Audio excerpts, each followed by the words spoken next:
सध्याच्या घडीला घराघरात तारिणी म्हणून लोकप्रिय असलेली अभिनेत्री शिवानी सोनार अभिनय क्षेत्रात येण्यापूर्वी मेकअप आणि मेहंदी आर्टिस्ट म्हणून काम करायची.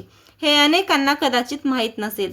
शिवानीची आई ब्युटिशियन आणि मेहंदी आर्टिस्ट असल्यामुळे 10वीच्या सुट्ट्यापासूनच ती आईसोबत मेहंदी काढायला जाऊ लागली.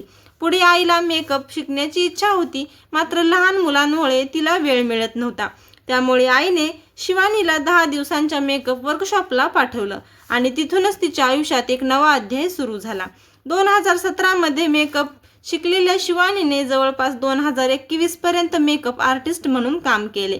राजा राणीची गजोडी मालिकेच्या सुरुवातीच्या काळातही ती अभिनयासोबत मेकअपचं काम करत होती.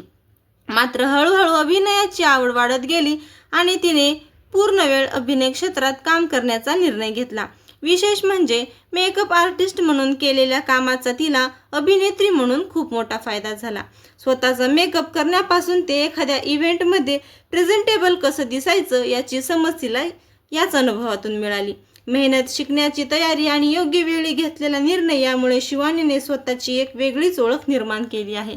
मेहंदी आणि मेकअपच्या क्षेत्रातून सुरू झालेला तिचा प्रवास आज लोकप्रिय अभिनेत्रीपर्यंत पोहोचला आहे. तुम्हाला शिवानी सोनारचा हा प्रवास माहीत होता का? कमेंटमध्ये नक्की सांगा.